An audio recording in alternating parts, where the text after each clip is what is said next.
Hello everybody. Today we'll be reviewing this Lionel Southern Pacific A6 here on Brennan's Trains.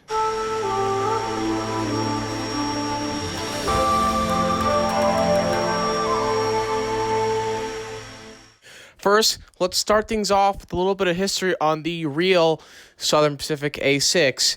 So the A6 was a 442 type steam locomotive. This means you have 4 wheels up on the lead truck, 4 drive wheels, and 2 wheels underneath the cab. The 442 locomotives were normally designed to pull fast passenger trains, and they became their prime mover up until the early 1920s when 460s and 462s began to take over. The Atlantics were later downgraded to switching operations and branch line trains up until the end of the steam age in the 50s. The Southern Pacific had some of their Atlantics, and the A6 was the most modern one out of them all. The A6s were modified from A3 locomotives, and this engine here, number 3000, was modified from an A3 in 1927. The A6s had higher boiler pressure, booster engines, a more powerful tractive force, bigger driving wheels, and a daylight paint scheme. 4 of these A6 locomotives were built, and 2 were in the daylight paint scheme, while the other 2 were in black paint schemes. Those 2 being 3000 and 3001, the daylight scheme, and 3002 and 3003 in the black paint scheme. All 4 of those locomotives were retired in the late 1950s and were unfortunately scrapped.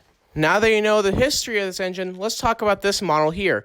This model was created in the Lionel 2002 Volume 2 catalog, and they just made this version right here.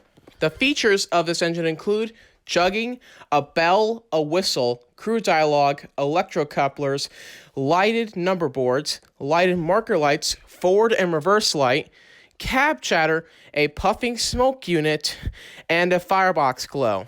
Now, there are 3 ways to operate this engine. You can either run it with the Lionel Legacy Command System.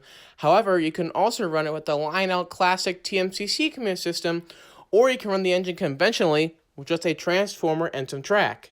This model has some great detail, so let's go ahead and take a closer look. Here, if you look on the front of the locomotive at the cow catcher, we have some nice grill work right here. We also have a dummy coupler, and you can switch it out for a dummy O-gauge coupler, but it's not packaged with the engine when you buy it. There's also some separately applied marker lights here, but unfortunately they do not light up. Here's some of the smoke box detailing. We have a separately applied curved metal handrail. We also have some marker lights that do light up. We have a headlight here with lighted number boards on either side. And there's the boiler front, and unfortunately it does not open. Here's a look on sides of the engine. We do have this nice smooth running board. We also have this little red valve right here. We also have some molded and pipe work. And then right here is a legible builder's plate. Beneath the running board, here we have the pilot trucks, and they're really nicely detailed. There's some brake shoe assemblies. Here's a nicely detailed cylinder. And here is the beginning of the valve gear and the driving wheels. And all this stuff looks amazing when the engine is in motion. You'll see that in just a few minutes. And above the drive wheels, we have a separately applied metal air compressor. Here we have the firebox in the cab area. Here we have a separately applied pipe that goes alongside the firebox. We also have the beginning of the daylight paint scheme this engine has. It's on the cab. We also have a crisp 3000. We also have the crisp letters right here. We have some windows, but they do not have clear plastic inserts in them. And inside the cab, there are 2 hand-painted crew figures. There's a modestly detailed backhead with valves and gauges, and there's a firebox glow in the cab, and that light is still on when the engine is moving. Here's a look on the left side of the engine, and it looks pretty much the same as the right-hand side. We do have some little different details here and there. Here's a look on top of the engine. We have some separately applied number boards, but they do not light up. We also have a booster pipe and exhaust stack right here. We also have the smokestack, and there is a puffing smoke unit down in there. And as always, to load smoke fluid into the smoke unit, you simply pour the smoke fluid directly down the stack. Behind the smokestack, we have some sand dome detailing on the sides of the sand dome. We also have a brass bell that does move back and forth. Behind the bell, we have the second sand dome with the same detailing. We also have some nice pop-off valves in this casing and a brass-plated whistle. We also have a dynamo generator back here, And we have some nice molded in detailing near the cab. On top of the cab, there's some nice rivet detailing. There is a vent on the cab roof, but it does not open. It's just molded in. Okay, that takes care of the engine. Now let's check out the tender. On front of the tender, we do have some nice ladder molded in detailing. We also have some separately applied metal grab irons on either side. The tender, we have the Southern Pacific Daylight paint scheme. We also have some nice Southern Pacific lettering on the side, nicely crisp. We also have some legible signage under the tender showing how many gallons of oil and water this thing can hold. We also have some nice toolbox detailing along the side, and there is a lot of rivet detailing alongside the tender. And we have some separately applied detailing right here.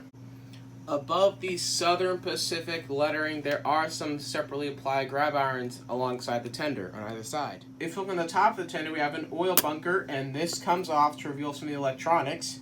Behind the oil bunker, we do have some separately applied handrails alongside the tender. Here, we have some nice woodwork right here, and these hatches open to reveal some of the control switches for the engine.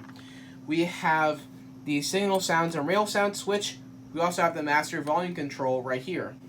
Here's the back of the tender. We have a backup light. We have some number boards that light up. Here's a grab iron above the 3000 number. We have a coupler cut lever that does move up and down. Really nice. We also have an electrocoupler that can be fired from the Legacy or TMCC remote. Okay, the last thing we do before we start this engine up is to mention my favorite feature on this engine. My favorite feature is an easy pick. It's the tender. It looks unlike anything else in my collection. And if I had to pick a favorite tender, this would be it. It's colorful, it looks cool, and has a lot of detail on it. So my favorite feature of this engine is actually the tender. Alright, I'm going to head and start this thing up.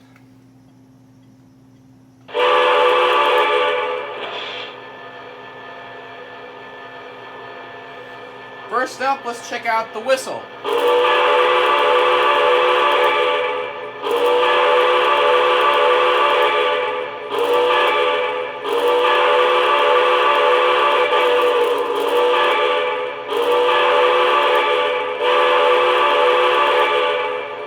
Here's the bell.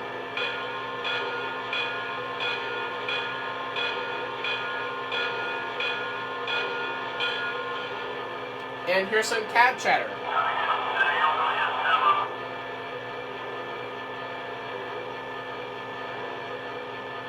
SP3000, you may proceed at maximum authorized speed.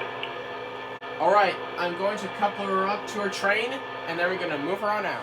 Now we're ready to roll this thing out. Now, unfortunately, I do not have any Southern Pacific Daylight passenger cars. That's something I have to fix in the future.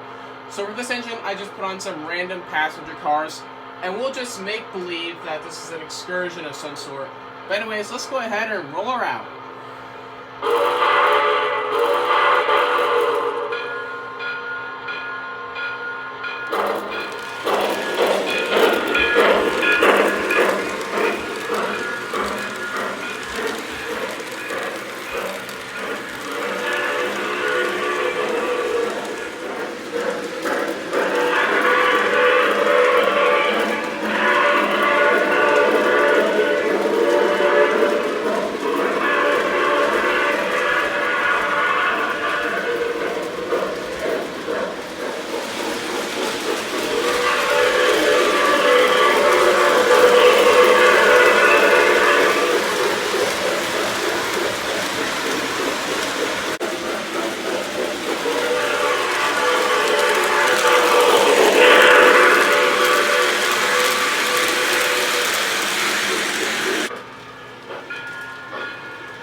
Okay, that about wraps it up for this review. It's a great engine. I'm happy to own it. It's a heck of a lot of fun to run. Now, if you're interested in purchasing one of these, the prices I've seen them on eBay was from $300 to $600. It's not cheap, But for a legacy engine or for a scale engine, that's a pretty good price. This is not a legacy engine, this is a TMCC engine. But for a scale steam engine, that's a pretty good deal for what you're getting. Just look at all the detail this thing has. But anyways, that's it for now. This is Brendan's Trains, and I'll see you next time.